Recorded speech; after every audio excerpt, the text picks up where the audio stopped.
All right, welcome. I'm going to talk a little bit about project risk management, which is a negative sounding kind of thing, but it's what project managers call it. And the idea with project risk management is really just dealing with the fact that when we are doing projects, we're doing projects in this very complex and dynamic system, and things can happen. And the more we are anticipating what could go wrong and building in plans to address it, the better off we are in terms of being able to deliver projects that we feel really good about. So some of the context for this is that while I'm an independent contractor now, before that, I spent about 20 years at a big nonprofit research and evaluation firm.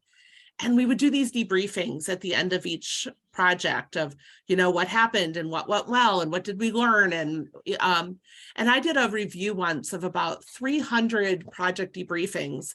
And the one thing that was consistent is that something always went wrong. Something happened on every project that people had to kind of scramble to adapt to.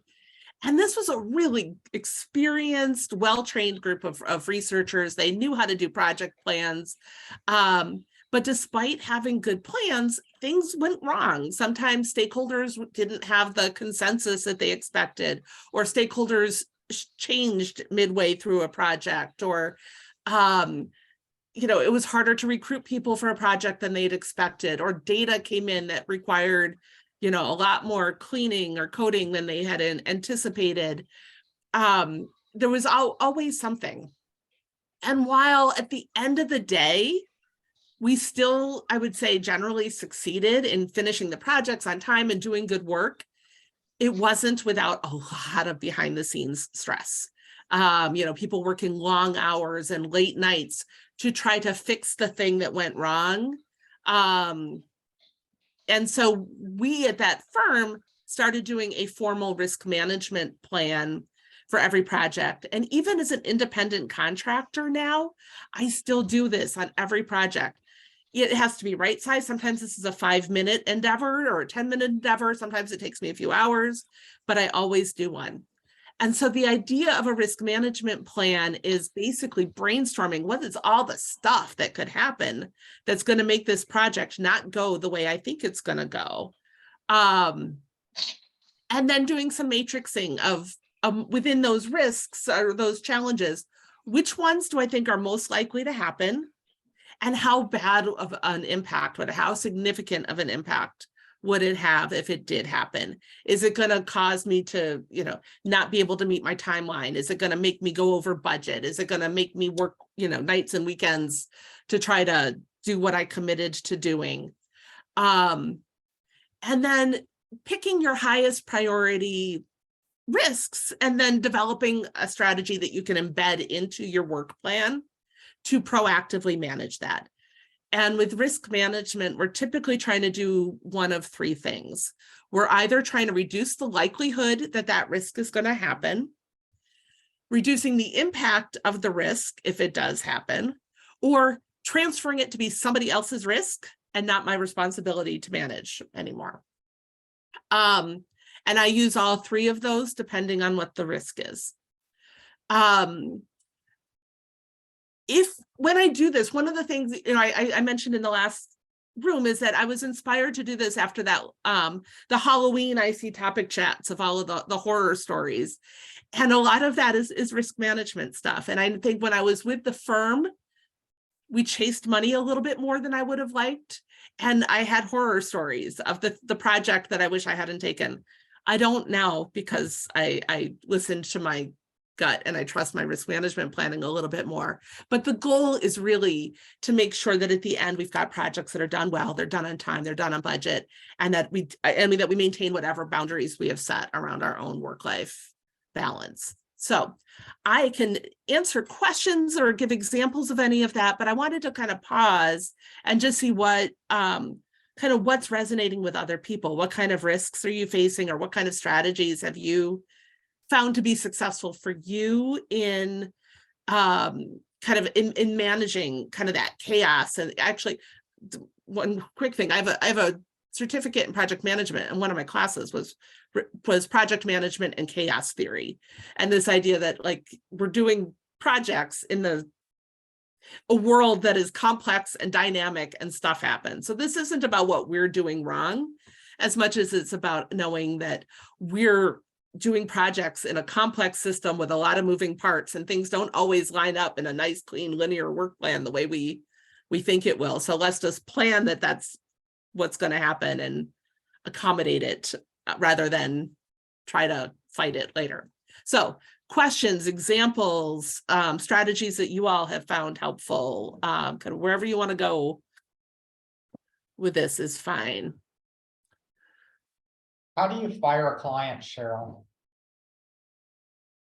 How do I fire a client? I've been doing this for almost 30 years and I've only fired one client. And really it was just it's just not working out. And and I invoked my right to termination, but I generally haven't needed to fire clients. That hasn't come up too much.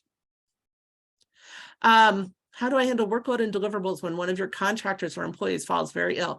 That certainly is a thing that came up, especially during COVID. I had multiple projects that were impacted by COVID, that, a contractor or a collaborator or the client was sick. And so one thing that I do is I try to actually I build sick time into my work plans more proactively than I used to.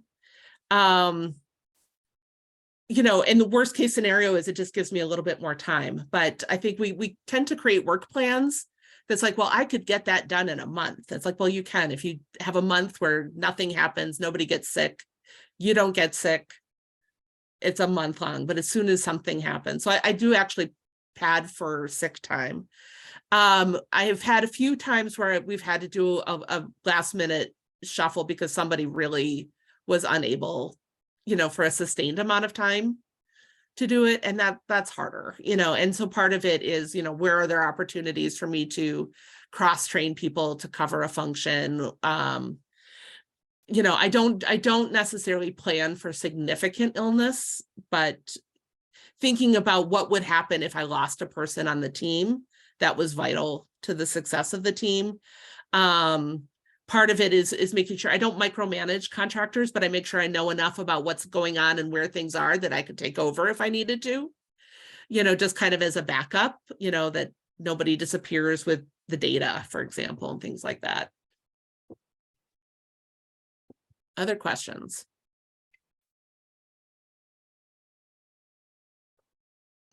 Cheryl, can you talk a little bit about like managing workload that sort of projects start and end at different times, and so you kind of have to like plan for space to add projects that might come up, but you don't want to commit to that, or what happens if a new project doesn't come along and now you don't have enough work, like that kind of risk? Yes, that is huge, especially as an independent contractor. Part of what I try to do is so like one thing that I do think a lot about is that, not thinking just project by project. So sometimes I'll look at the things like, oh, I should delay that data collection period because I think that we're underestimating how long it will take.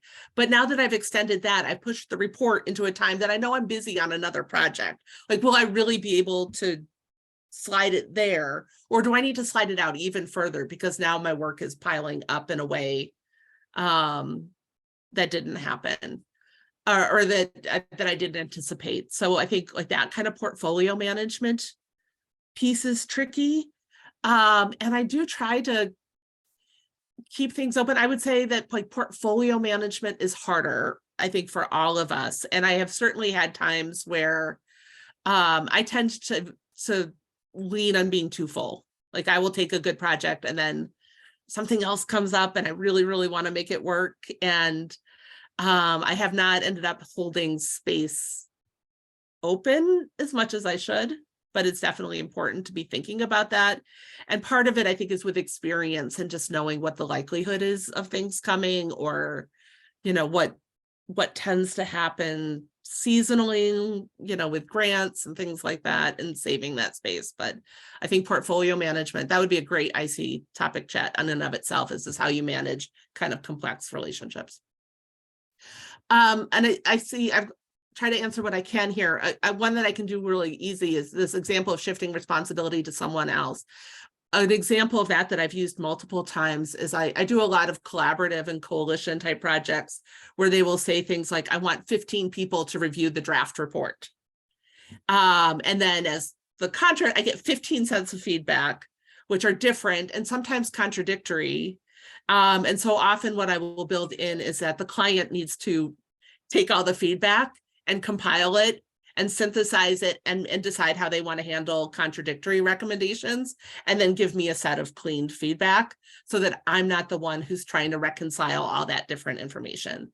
Or that other people have to do some basic like data quality checks before they get the data to me.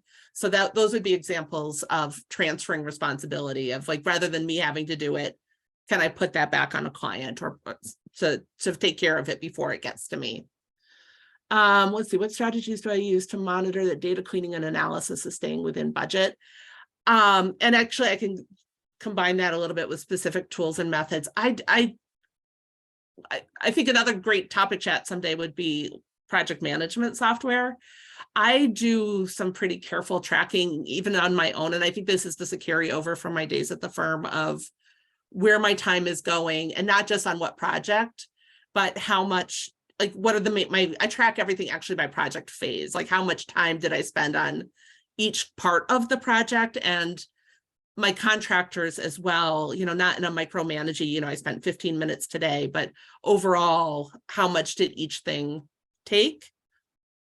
I track a lot of it through Airtable and Toggle, but I look at that. And then part of what I also do is at the end of every project, I debrief it and I look at it all and say, wow, I really underestimated how much time I was going to spend coding that data or doing that analysis or getting that feedback. And so part of it is also just learning from our own experience, I think of, I have a tendency always personally to underestimate how much time it's going to take me to write a report. I might say it's going to take me 40 hours. And that would be true if I sat there and I really worked on it, for 8 hours at a time, but I don't. I'm working on it, for 2 hours here and 3 hours there, and I lose time getting my head back into it. So I know if I think I can write a report in 40 hours, I need to say it's 60.